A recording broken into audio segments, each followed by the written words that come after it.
Bismillahirrahmanirrahim. Assalamualaikum warahmatullahi wabarakatuh. Waalaikumsalam warahmatullahi wabarakatuh. Waalaikumsalam warahmatullahi wabarakatuh. Alhamdulillah, akhirnya yang saya tunggu-tunggu bisa juga terlaksana pada hari ini. Kenapa saya tunggu-tunggu? Karena beberapa waktu yang lalu saya baru mendapat kabar dari seorang sahabat yang nanti akan tampil secara spesial tentang kondisi beliau, dan saya sangat kaget karena memang selama beberapa waktu ini tidak pernah bertemu dengannya dan ternyata mendapatkan kabar yang benar-benar membuat saya surprise. Tapi saya tetap happy melihat beliau juga ternyata bisa happy. Makanya saya di sini menggarisbawahi bahwa autoimun itu juga ternyata bisa dijalani secara happy, khususnya oleh sahabat kita. Sahabat kita siapa? Dari tadi saya bilangnya sahabat kita, sahabat kita, sahabat kita ya. Tapi sepertinya saya akan memperkenalkan beliau nanti saja, karena sebelum kita memulai ngobrol-ngobrol ini, kita akan sama-sama menyimak dulu sebuah video yang memang saya dapat linknya ini dari beliau ini, untuk kita simak dulu bersama sehingga semua bisa mengerti apa yang akan kita bicarakan pada malam hari ini. Dan saya juga akan menggarisbawahi bahwa yang kita sampaikan pada malam hari ini bukanlah tentang suatu kebenaran ataukah menyalahkan sesuatu, tapi yang akan kita sampaikan malam ini adalah tentang suatu pengalaman yang mungkin akan memberikan kebaikan bagi kita semua, akan menjadi suatu bukan pedoman juga, karena di sini kita bukan seorang dokter. Yang jelas beliau akan sharing, mudah-mudahan dengan sharingnya itu kita akan mendapatkan suatu manfaat, apakah untuk diri kita sendiri atau untuk orang lain. Bismillahirrahmanirrahim. Silakan Mas Heru, mulai ditayangkan YouTube-nya.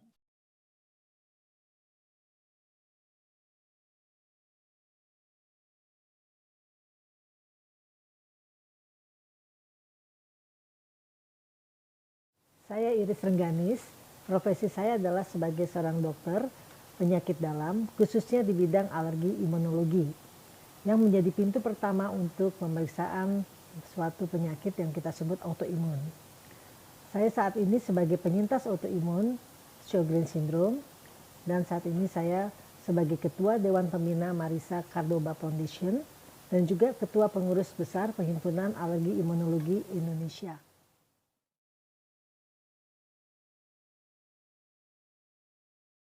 Autoimun sebenarnya adalah suatu penyakit yang menyerang tubuh kita sendiri, di mana terjadi aktivitas daripada antibodi yang hiperaktif daripada biasanya.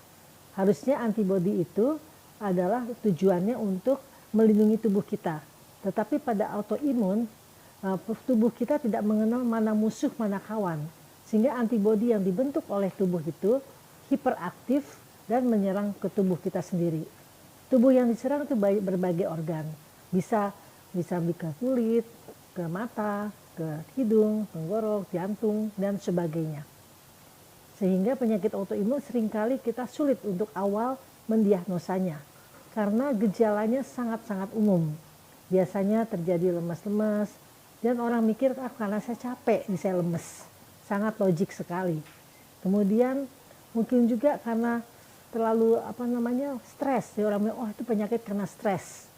Nah, jadi banyak sekali pemikiran orang-orang mengenai penyakit autoimun. Dan akhir-akhir ini penyakit autoimun cenderung meningkat di dunia maupun di Indonesia. Sehingga tiap orang merasakan kalau ada capek-capek, jangan-jangan saya autoimun. Beberapa pasien yang datang ke saya, mereka sendiri mencurigai, menanyakan pada saya ada autoimun nggak? Loh, kenapa bertanya seperti itu? Teman saya ada yang lupus, teman saya ada yang Sjogren, gejalanya kok mirip-mirip dengan saya. Nah, kemudian barulah kita melakukan pemeriksaan lanjutan. Memang ada yang positif autoimun, tapi ada yang bukan. Karena itu di awal itu kita memang agak sulit untuk melihat apakah ini suatu penyakit autoimun atau bukan. Dulu penyakit autoimun dianggap sebagai keranjang sampah. Jadi nggak ada pemeriksaan-pemeriksaan, semua udah dilakukan yang umum, nggak ketemu penyakitnya, barulah dokter memikirkan autoimun. Tetapi berbeda dengan sekarang, autoimun orang udah menganggapnya suatu, wah jangan-jangan autoimun. Ada demam yang tidak beraturan, berkepanjangan, hilang, timbul, tapi semua negatif. Pemeriksaan tifus, pemeriksaan demam berdarah, semua negatif. Tapi ada lemes-lemes, jangan-jangan itu autoimun.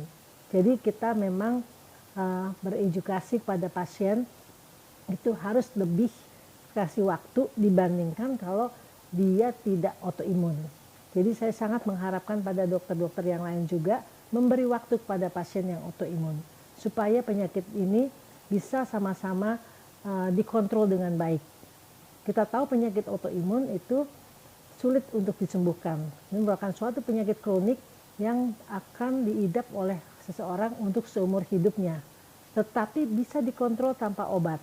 Nah, itulah yang kita harus edukasi terus-menerus. Dan tadi kita tahu bahwa ada 5 dasar hidup sehat itu harus dianut ya. Sampai semua diet makanan pun, jenis makanan apa yang boleh, yang tidak boleh, olahraga apa yang boleh dan tidak boleh, itu semuanya kita bisa dipelajari dalam edukasi tersebut. Faktor penyebab autoimun sampai hari ini kita belum ada jawabannya. Yang jelas kemungkinan ada faktor genetik, tetapi lingkungan juga mempengaruhi. Sebagian memang genetik, tapi sebagian juga karena didapat, karena adanya faktor lingkungan. Dan saat ini, teori-teori yang banyak dianut saat ini karena suatu infeksi. Bisa penyakit virus, bisa infeksi bakteri.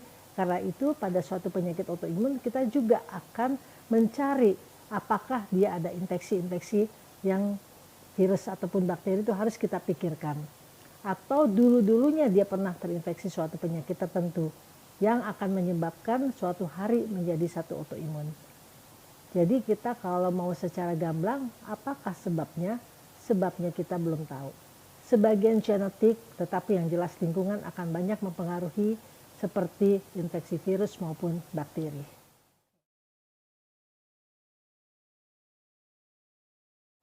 Penyintas autoimun sayangnya di Indonesia kita belum ada data.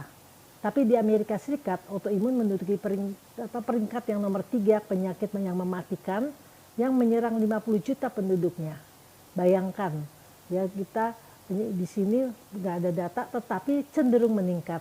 Ini merupakan suatu hal tantangan untuk para dokter untuk melakukan penelitian seberapa banyak penyakit autoimun yang ada di Indonesia dengan berbagai macam organ yang terkena. Kalau jenis itu banyak sekali, bisa sampai 157 jenis ya. Tetapi secara garis besar itu banyakkan lupus yang kita tahu. Dan memang autoimun itu kebanyakan menyerang wanita, jarang menyerang pria.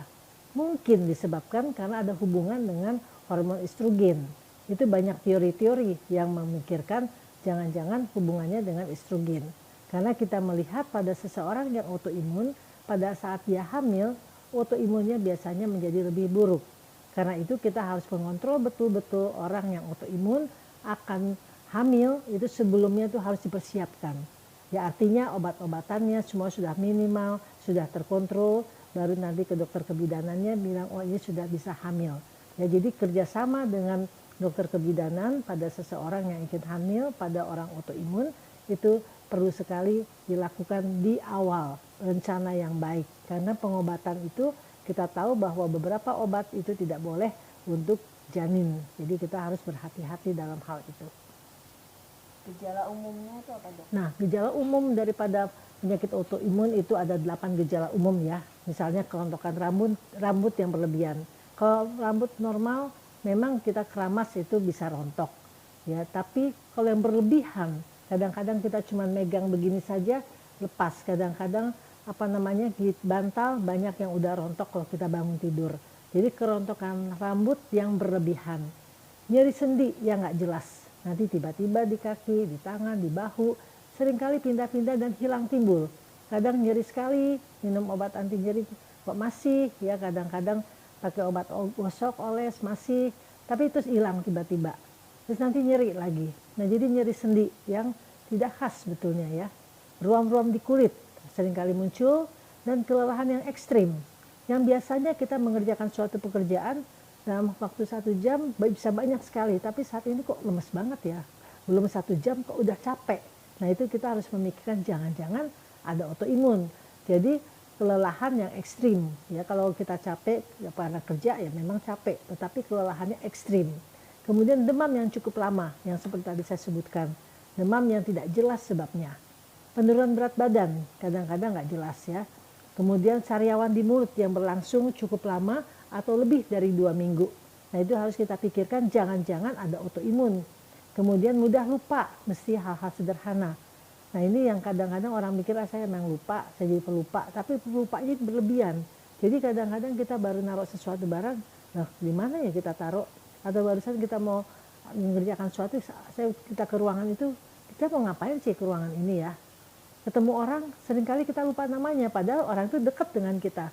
Nah itu loss of memory, itu sering terjadi pada orang-orang autoimun. Gejala-gejala itu akan muncul seperti itu.